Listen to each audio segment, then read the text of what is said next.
R केलं सपाप लागी होणार माफ आता फसलास तू या कांडात बघा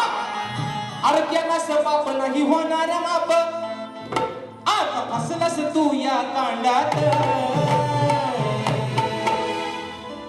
नाही राहिले मजा या भांडात होईल तर माऊली ऐका अहो नाही राहिली मजा या भांडात बुवा रोज रोज घे तू तोंडात नाही राहिले मजा या भांडात